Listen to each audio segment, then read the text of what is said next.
Well, it's a great pleasure to be here and talk to you all. I have to say I've never seen such a big audience here. It's terrific. So what I'm going to do is I'm going to give essentially the talk that I gave in Stockholm, a few little add-ons, I have to say. And I'll start with a little bit of history tour of how I got where I am. Not a lot, but some. And I should say that my passion, and it really is my passion for trying to understand how macromolecules function in biology and understanding biology at the molecular level, started from a lecture that I heard by Max Perutz in 1963. It was a Dunham lecture at Harvard. And he talked about his structural studies on hemoglobin and Kendrew's studies on myoglobin. Now, they had won the Nobel Prize in chemistry just the year before for their determining these structures. And so Max showed a stereo slide of myoglobin in the auditorium with at least as many people as here, or maybe even more. And it was a very large screen over his head. And we all had colored glasses on, and he went back and forth, and you know how that works. And then all of a sudden, it popped into 3 dimensions. And the audience went, whoa. I don't expect that'll happen here. But none of us had ever seen a molecule, a protein, in 3 dimensions. And that was when I knew that's what I wanted to do. I wanted to understand biological molecules at the atomic level in 3 dimensions, and that's what I've been pursuing. So then I went and worked in Bill Lipscomb's lab at Harvard on the structure of carboxypeptidase A. Lipscomb won the prize in the chemistry prize in 1976 for his work on boron hydrides, not exactly protein crystallography. And there I got to interact with the Watson and group, learning about ribosomes, which they were studying at the time, and also Wally Gilbert on transcription regulation. And then I went to Cambridge to work on chymotrypsin and interacted with Francis Crick. And it was really my interactions with those individuals, and particularly at Cambridge, that triggered my interest in trying to understand the central dogma of molecular biology. The central dogma, as you all know, is DNA is copied into DNA by DNA polymerases, and we have studied many DNA polymerases and continue to do so.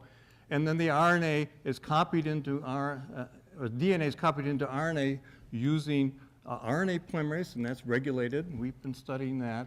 And then the tRNA has an amino acid attached by amino acyl tRNA synthetases, and we've been studying that. So we went through this progression, and then about 1995, we got to the point that we'd reached the stage where we needed to look at the ribosome. Now, when I was a graduate student at Harvard, this was a figure that Jim Watson made for a publication, and that was what was known in 1964 about ribosome structure and function.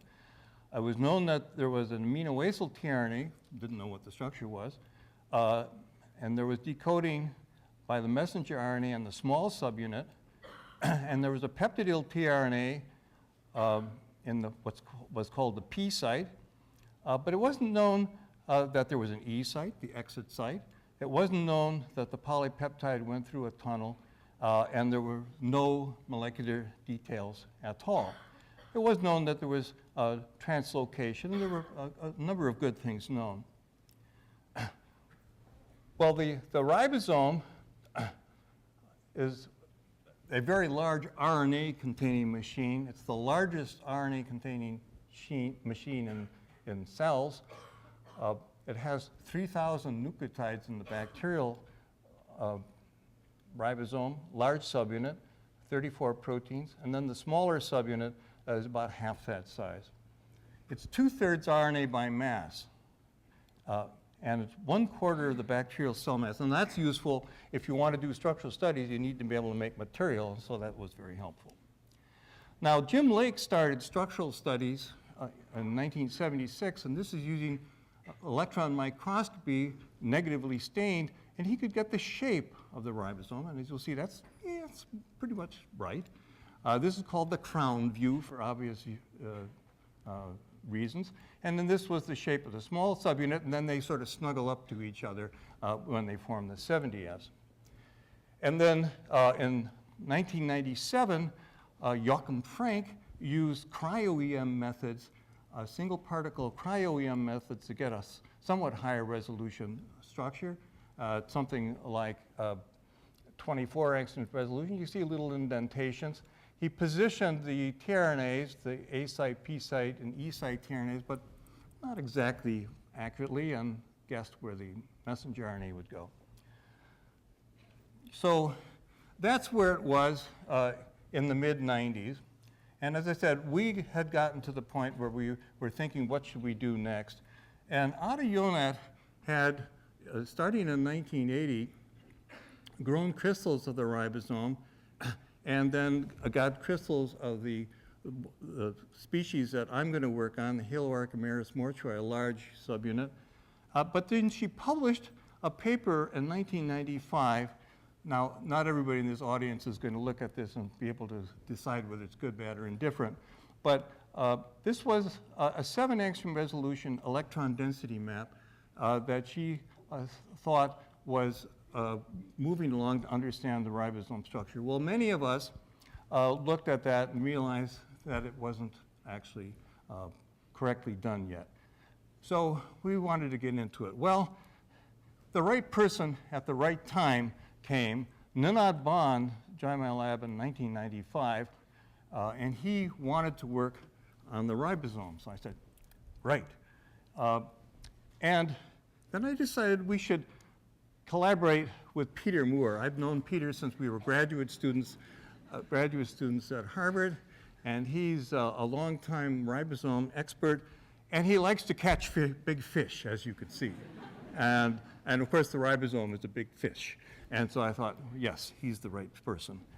And then Paul Nissen came from Denmark a couple of years after Ninad Bond, and he joined in. It really was Bond and Nissen who I think were the core of solving the structure. So then you might ask, well, what was the problem? Why was this hard? Well, the ribosome's big, but so. And what does that mean? Whoops. So we were able to make crystals following Otto Jonat's procedure, but the crystals initially had a lot of problems. They were very, very thin. They were not well, they often had fragments. They had problems. And then we had to improve that. But what you can do, I'm not going to give you an X-ray course here. You'll be happy to know. I give a semester course, or half-semester course if you wish. But what I want to say to you is the problem is you can measure the intensities of the diffraction pattern, but you need to get something else. It's called the phase. I won't go into what that is. But the way you do that is to use a method that was initiated by Max Perutz, one of the reasons he got the prize, and that is you bind a heavy atom to the crystal, and you collect the data again, and you locate that heavy atom. Never mind how you do that. And I say the problem with the ribosome is like the problem of trying to measure the weight of the ship captain with and without the boat. Now, if you have a sailboat and a pretty good-sized ship captain, you can measure these two and measure this and then subtract them, and you can do it. And that's sort of like lysozyme, 14,000 molecular weight, and tungsten was 78 electrons. However, if you try to do that with the Queen Mary, this is a bigger challenge because the error would be much larger and you can't measure the weight of the ship captain. And I think this is like the ribosome, sort of the Queen Mary of the macromolecular assemblies. And so this is not a heavy enough atom. So what one had to do was use what are called cluster compounds. So this one, tungsten 18, has 18 tungsten atoms, and with the other atoms, it has 2,000 electrons instead of 78. And we use some other cluster compounds as well. And it turns out that this is the most detailed crystallographic part of the talk you're going to hear. I won't go press on this for a long time. But this is the important point, and this is what got us going, and the others as well subsequently. At very low resolution, not that you all know what resolution is, but at low resolution, like 20 angstroms, which is down here somewhere, the scatter from these cluster compounds goes more or less through the ceiling. And that's because the scatter goes as a square of the number of electrons. And so the signal is about 600 times larger than the signal from just a single atom. And here, this is the scatter with over 100 osmium hexamines. So this is so what we did is we took very low resolution data. We got the signal. We measured the weight of the ship captain. In spite of the fact it was the Queen Mary, located the heavy atom, and then started solving the structure. And, and this is where Joachim Frank was with using cryo-EM. I always say this is like a Moore statue, not Peter Moore, Henry Moore. He's holding a torch, and there's his head, and there's his arms, and he's kneeling down here.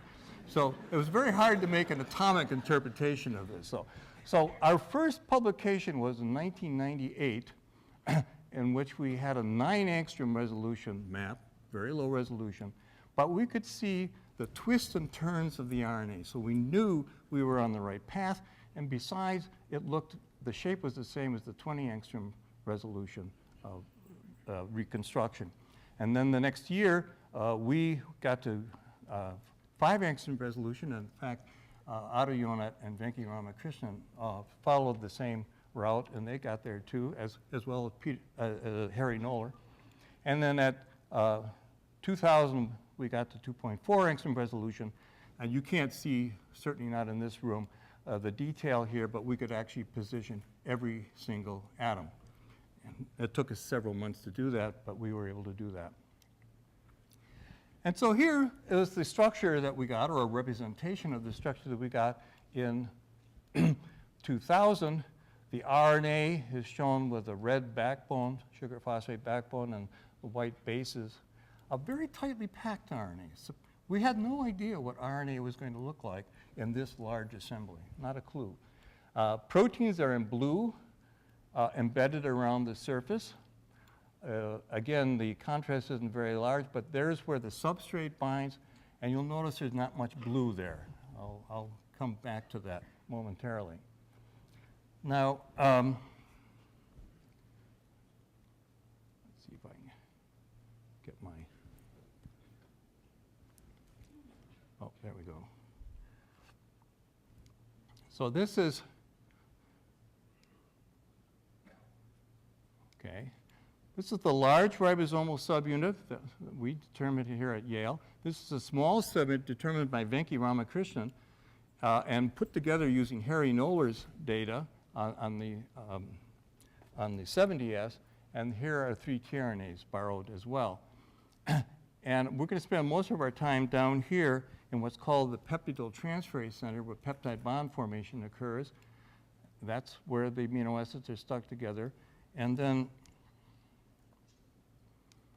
this hole is where the messenger RNA goes in, and Venki Ramakrishnan got a lot of information as to how in the world the decoding goes. If I just rotate this around, you can see the very complicated shape that the RNA takes. It's pretty closely packed, but there are little gaps, and the protein, or the RNA has little gaps in it, and the protein fits into those gaps. Again, you can see the complicated shapes. Now, if we split the large subunit open like an apple, and this is a space-filling rendition, in white is the RNA. You can see, again, it's pretty tightly packed, little holes here and there. And the protein is penetrating into the RNA to sort of act as a little bit of a glue to hold it together. And here's, again, the peptidyl-transferase center, PT, and this is a model built where the polypeptide exit would be. It's about 100 angstroms long, so that's the exit tunnel. So there are a lot of proteins, I think there are about 14, where there's a globular domain and just a sort of windy, highly charged piece of protein. And that piece of protein, these pieces of protein sort of fit into the RNA to sort of hold it together. And particularly I point out L2 and L3, which have these big red parts. And then if we look at where they are in a close-up view, here's where the active site is, an analog, substrate analog here. There's the globular part, and the non-globular part just sort of threads in around. It comes close to the peptidyl-transferase center, but it doesn't actually make it all the way. Now, Francis Crick, who always predicted good things, I mean, right things, he was amazing. He thought put out in 1968 the following quote. I'm not sure I can do it in British accent. It is tempting to wonder if the primitive ribosome could have been made entirely of RNA. And of course, the reason for saying this was that how could you have a protein make the first protein? Because how would you get the first protein to make the first protein? It's a chicken and egg problem. So it was clearly a good idea and really endorsed by almost everybody through the years, but there wasn't any proof. So when we looked at what's the closest polypeptide to the peptidyl-transferase center, this is what we found in 2000. Now, it turns out there's a little bit of disordered chain here that we didn't know about at that time, but it still can't get close enough to get to the peptidyl-transferase center. So, just so you don't miss the point, the ribosome is a ribozyme. That means the catalysis is done by RNA. Now, of course, Sid Altman shared the prize 20 years ago with Tom Cech for also discovering the first ribozymes. So, okay, so RNA does the catalysis. How does it do it? What's the source of the ribosome's catalytic power? Because RNA wouldn't necessarily be a chemist's first choice is what he or she would use to catalyze a reaction. So how does it do it? Well, this work was done initially by Jeff Hanson and then most of it by Martin Schmain, Jeff a postdoc, Martin a graduate student at the time. And here's Martin with his sailboat on our salt marsh. He had finished his degree, but I wanted to finish 2 papers. So I said, okay, you can put your boat on our salt marsh and just hang out for another 6 months. And he did, and he published a paper in Nature and one in, I forget, Cell Molecular Biology or something. So that was good. I point out, by the way, that global warming is a problem, that this picture was taken 5 years ago, and now the salt marsh has eroded, so this rock is up against water. And my geology colleagues tell me that that's because the ocean levels are rising and the salt marshes are eroding very fast. Well, anyhow, back to peptide bond formation. So here's the reaction that's catalyzed. It's a sort of a dark slide. I have to apologize. There's the A site tRNA that has an amino acid on it, and it's the alpha amino group of that amino acid that attacks the carbonyl carbon of the peptidyl tRNA. And that's in the P site. Well, we couldn't get these tRNAs into our crystals, so what we did is we used a fragment, and biochemists have been using a fragment reaction for many years, and so one just uses CCA, an amino acid, or CCA and a peptide analog. Then this goes on to form what's called a tetrahedral carbon intermediate with a negative oxyanion here, and then goes to product with a product winding up in the A site, and then it has to translocate back to the P site. So what we've done and I'm not going to show you but a very small fraction of the work on this, has solved many structures of intermediates, products, and substrates to try and put it together in a movie. And I will show you a movie of this process that Martin Schmein made, which is always quite popular. So again, if we take the 50S subunit and split it so that you can see the exit tunnel, here are the 3 tRNAs borrowed from Harry Noller, the proteins penetrating into the interior, and there's the peptidyl transferase center, and we're going to be thinking inside this little box for a while, and addressing the problem, how does peptide bond formation happen? Well, initially what was done was to bind a CCA to the A site with an amino acid on it, and it binds to what Harry Noller had described earlier as the A loop, hydrogen bonds to one of the base, for one base pair, and the CCA with a peptide binds to what's called the P loop, Noller, again making 2 hydrogen bonds in this case. And there's the attacking alpha amino group. It has to attack this. No, we looked at it, we said, well, that orientation doesn't look quite right, but it's probably just not an accurate structure. Well, then I went to Sweden to give, there are a lot of Nobel symposium that one can get invited to sometimes. I thought it was sort of like a qualifying exam. You know, you're up there giving your talk, and the Nobel Committee sitting in the front row, and you think, oh my God.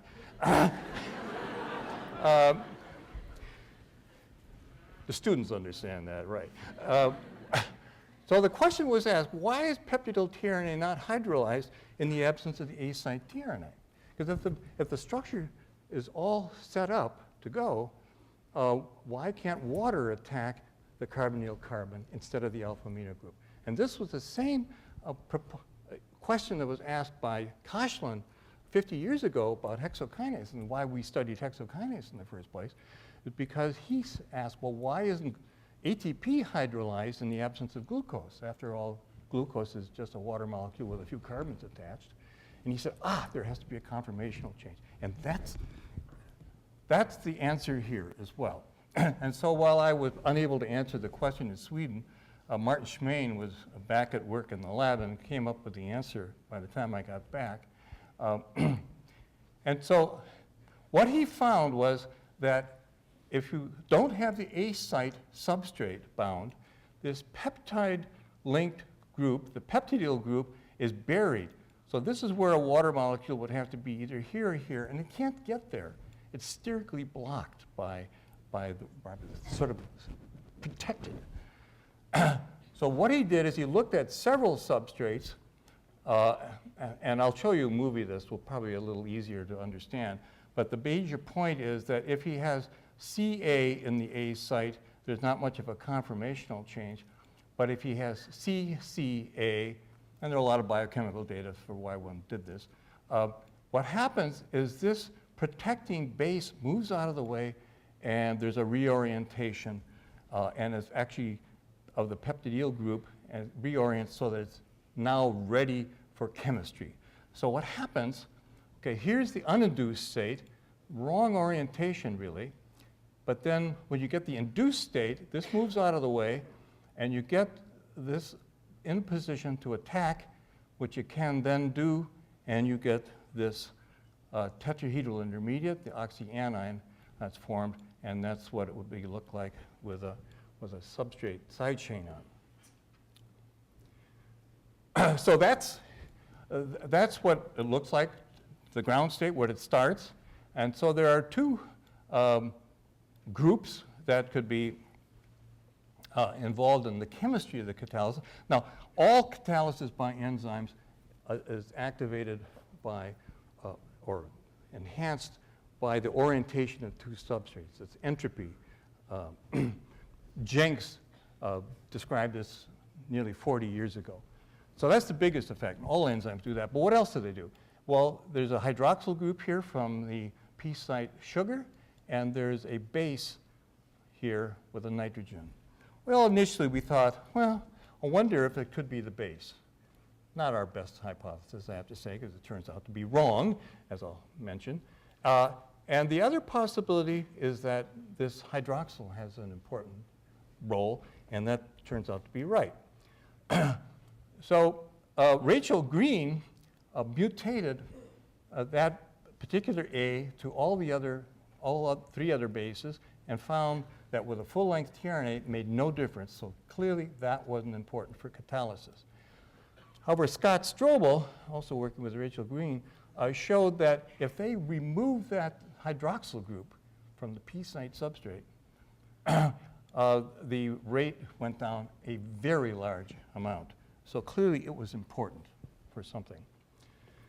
A similar experiment, but using fragments, had been done by Barta in Austria in 2002, and she found just a couple of hundredfold difference, but she found also that when this hydroxyl was removed, the rate went down. And so she hypothesized, using our structural information and her results, she hypothesized that this hydroxyl is acting as sort of a proton shuttle. So it's acting as a general base, namely picking up the proton from this attacking alpha amino group, and then acting as a general acid to provide it to the leaving 3' hydroxyl group.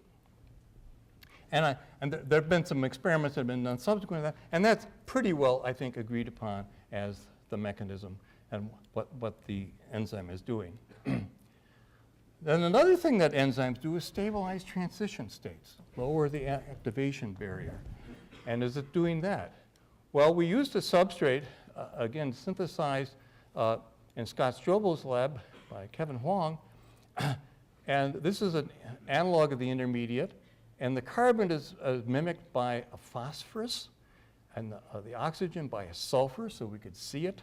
And then there's a mimic of a side chain. And this is quite high resolution, considering it's the ribosome, I might say. So we could see where all the atoms are. And if we look, we see that there's a water molecule interacting with this oxyanion mimic, being held in place by the RNA of the ribosome.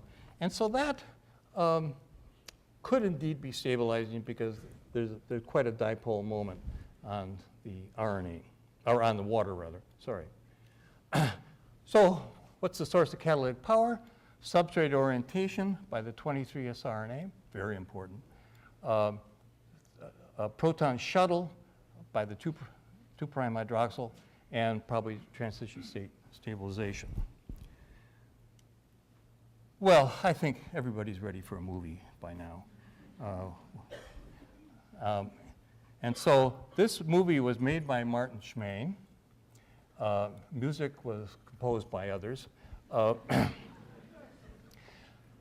And what he did is he took each of the many structures that he determined and then morphed in between these structures. So every time there's a little R factor down in this corner, that's a real structure, and things in between might be, you know, a little Disney-esque. Okay. Okay, so here's the large ribosomal subunit, and there's the peptidyltransferase center. And so we're going to land at the peptidyltransferase center. So, and we'll concentrate on the peptidyltransferase center.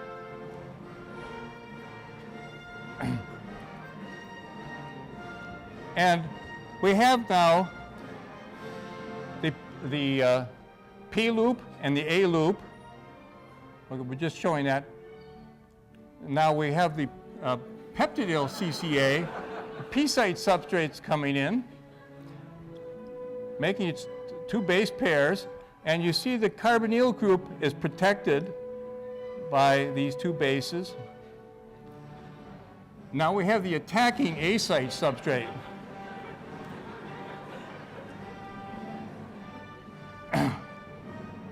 And making one hydrogen bond.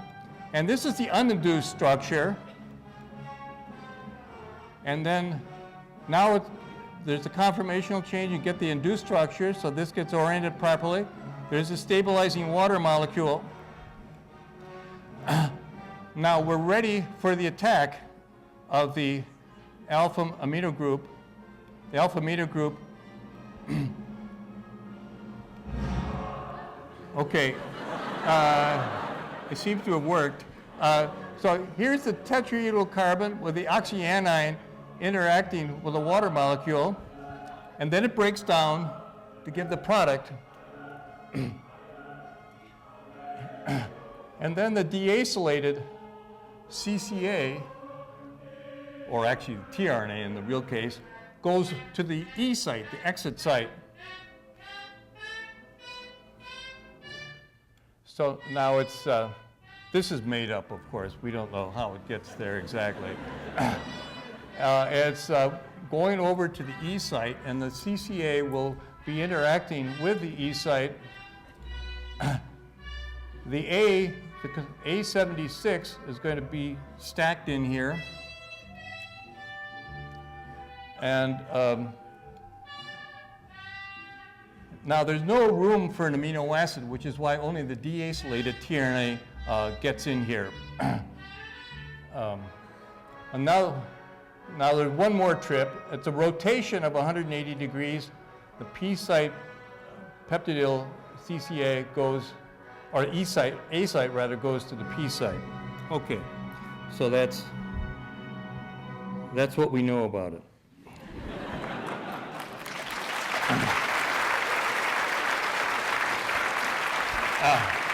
So I gave a lecture once in Cambridge at the 150th anniversary of the structure of DNA, and I got to this point, and I asked Richard Henderson, who was the head of the laboratory, should I continue? He said, I don't think you can top that. So, but I'm going to continue because I want to move on now and talk about the practical applications of the ribosome structure. And that is, it's a major target of antibiotics, and we can understand how it works from our structural studies, and it can be, the information can be used and is being used to design new antibiotics, not by us, but by Ribix Pharmaceuticals, as I'll get to.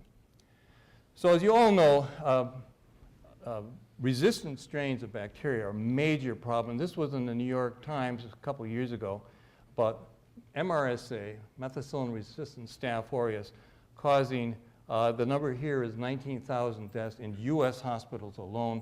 I've seen numbers up to 99,000 for all resistant strains everywhere.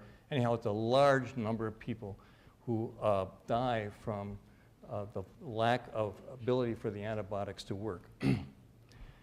And most of the antibiotics, about half the antibiotics target the large ribosomal subunit, the one we're studying, and actually half of them do.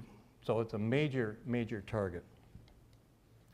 Now this work was done by Jeff Hanson, who also did some of the substrate work. This is one of our summer picnics. One of the nice things about living in New Haven, as many of you know, is the shoreline is gorgeous, and so it's really very nice. So Jeff started by binding macrolides to the ribosome, large subunit. And erythromycin is probably one that you know about. You've taken, you don't know what it is, maybe all of you. A Z-Pak, azithromycin.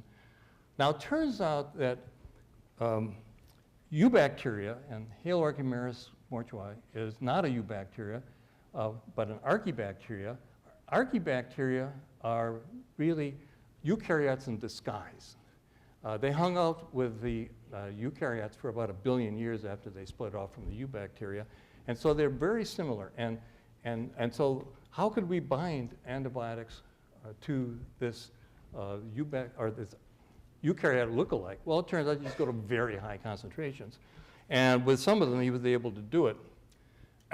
And so here is where the macrolide ring binds. Peptide bond formation occurs up here. This is down in the tunnel. And there are 3 of them here. The rings bind more or less the same way, and they differ by what the substitutions are. That's how the different antibiotics differ one from the other. So how do they function? Well, again, this is a split open ribosome. That's the position of the macrolide. In green are residues whose mutation make the ribosome resistant to the antibiotic. And now if we look up the tunnel, we can see there's where peptide bond formation occurs, and the peptide comes out this tunnel. But there's what happens.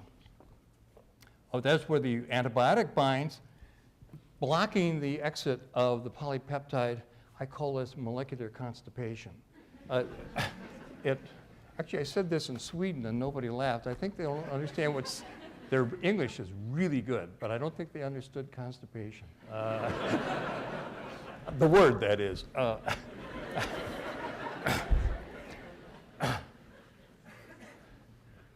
So we did some studies to try and understand how these mutations actually affect the binding of the antibiotics. Now, it turns out that in E. coli, mutation of this A reduces the binding constant of erythromycin by 10,000-fold. And it turns out that in Haloarchimeris mortui, that A is a G, just as it is in eukaryotes. And so it doesn't bind to a large fraction of antibiotics called MLSK, including erythromycin. So why is that? Well, when we looked at where that nitrogen that's on the G but not on the A lies, it's right under this hydrophobic ring. It has to get desolvated. And what's more, it doesn't fit as tightly. So that we hypothesized was the reason why this bound much less tightly. So what was done by Dachi Tu, is a joint graduate student between Peter's lab and mine, and Gregor Blaha, postdoc in my lab, was to mutate the Haloarchimeris mortui, that G, into an A, sort of the reverse of a resistance mutation, a non-resistance mutation. And when they did that, they found that all of these family of antibiotics that didn't bind previously bound. Erythromycin, clindamycin, virginiamycin, just a whole bunch of them bound very well. And if you look with erythromycin, if there's a G here, even at 3 millimolar, which is saturated concentration, it didn't bind. But with the mutation, 0.003, which is about the lowest we could use in the crystal, it completely saturated. So we estimated about a 10,000-fold in the binding constant. And then if we look at one compound, azithromycin, that we could bind at very high concentrations, 10 millimolar, both to Haloarchimeris mortui and to the mutated ribosome, you see that it moves down by about an angstrom, but not much. It's largely in the same place.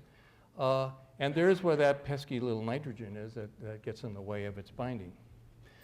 So that's why, I should say, the use of these structures, well, it is useful to use these structures to design new antibiotics in spite of Haloarchimeris mortui not being a eubacteria.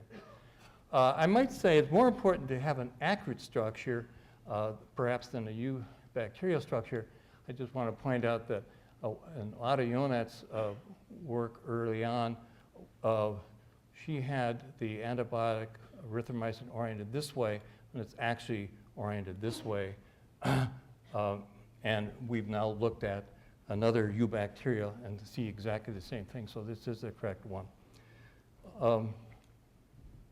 Now, different families of antibiotics bind nearby places. I'm not going to go through them all. Here's the peptidyl-transferase center, peptide bond formation. Here's one that binds to what's called an A site, because that's where the A site substrate binds.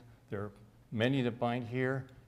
Here's sparsamycin, virginiamycin, balastocidin, chloramphenicol, which also binds up here, and the macrolide.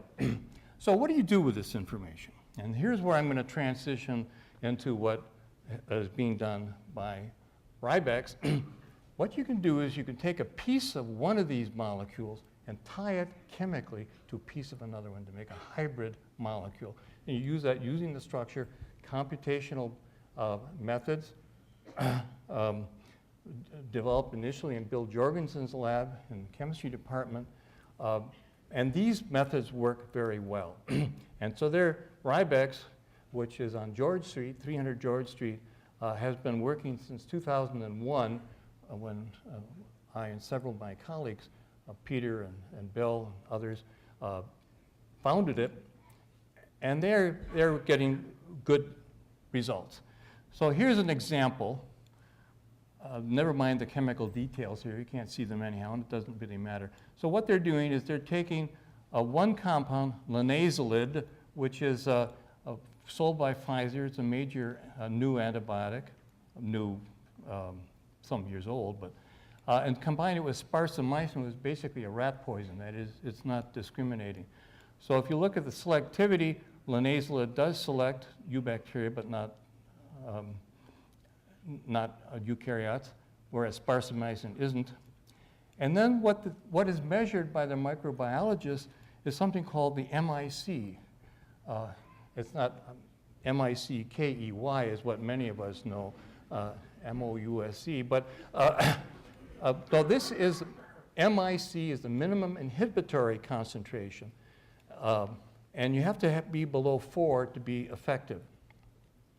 And linazolid, as you can see, is quite effective in many of these cases, but not all of them. And so these are the various combinations they made, just tying them together, never mind the details. And they found, for example, one here that looks pretty good, 0.5, 0.5, 16, too high, 128, still not good. So then what you do is you do cycles of this. And again, a whole bunch of cycles, let's say 260-ish. And then you look at the MICs against 2 tough strains.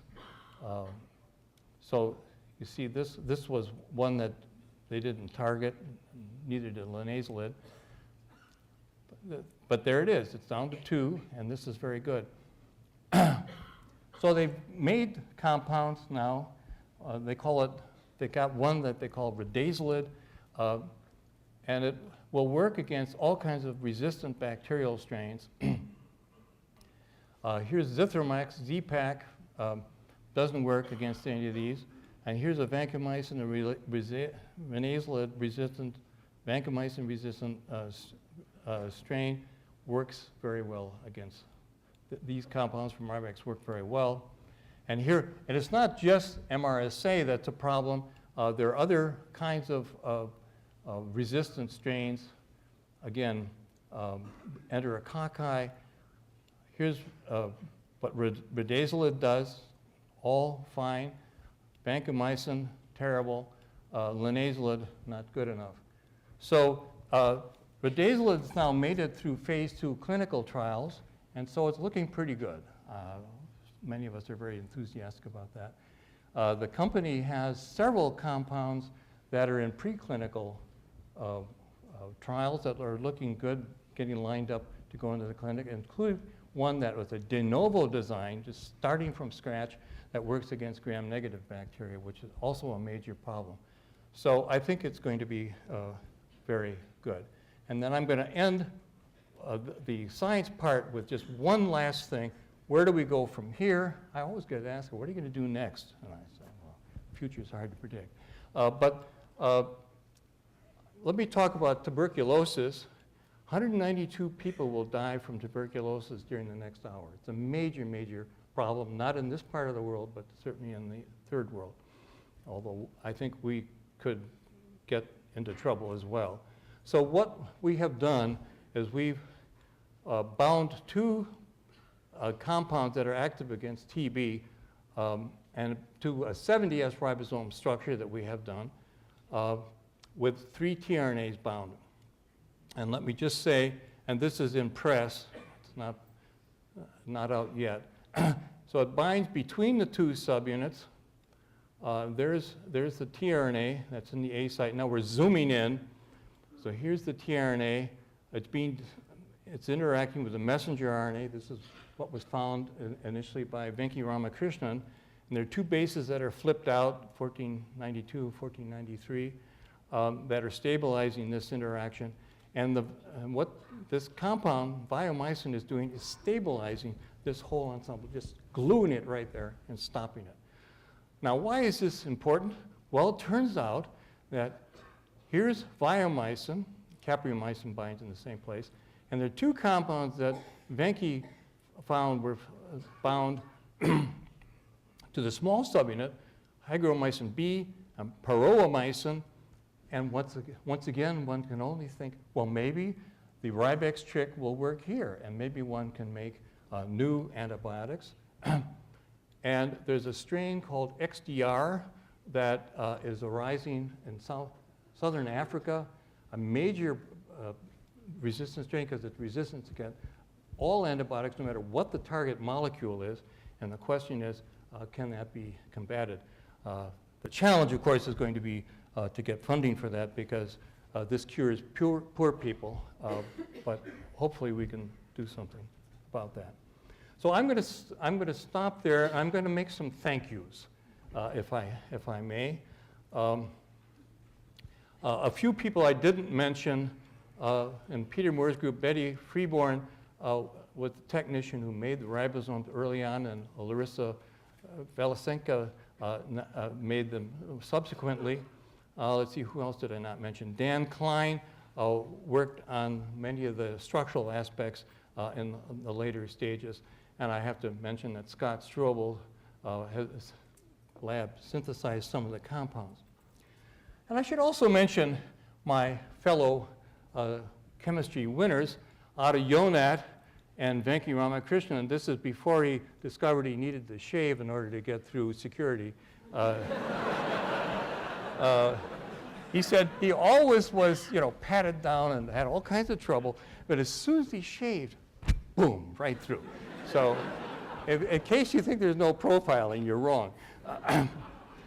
So this was at another one of those meetings in Sweden a few years ago, a very nice location. And then I should mention that I was able to take 14 guests, plus Joan, of course, with me to Sweden. And I had a number of family members, but I was also able to take Yale, former associated Yale people or present ones. Peter, of course, being a pivotally important person, Peter Moore. And then there's Ninad Bond and Paul Nissen. Ninad's now the head of a very successful laboratory in Zurich. And Paul is doing very well in the head of the structural biology in Aarhus. And then there's Jeff Hanson and Martin Schmain.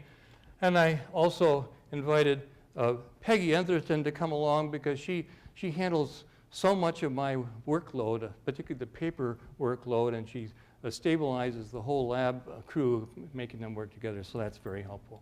So we had a good time. And I also have to mention the environment in which all this happened. In 1995, here were the people who were in structural biology at Yale. There was the Worms group. It's called Worms because it's Wyckoff, Engelmann, Richards, Moore, and Steitz. And then in the mid to late 80s, HHMI started supporting, and by 1995 there was Jennifer Doudna, Paul Siegler, and Axel Brunger. This was a great group. 7 out of the 8 are or were in the National Academy of Science. Very, very distinguished group.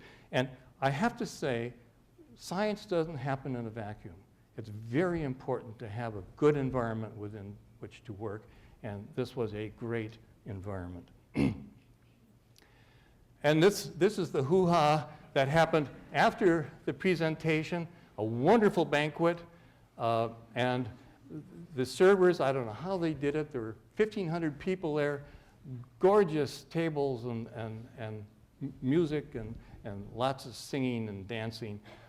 And some of us, there's Venki, I think. There's Ada Yonat. It's a little hard to see. The Crown Princess. I'm behind the candlestick here. Sitting at the main table. And then here's what was in the front page of the Swedish newspaper, the Stockholm newspaper, the day after the award ceremonies. I initially thought, well, gosh, isn't the Crown Princess lucky that Venki and I got her on the front page? And then somebody pointed out that maybe it was the other way around. So in the future, who knows when the future is, the Nobel Prize will be given out by the now Crown Princess, who will become the Queen of Sweden. And so I'll stop there. Thank you.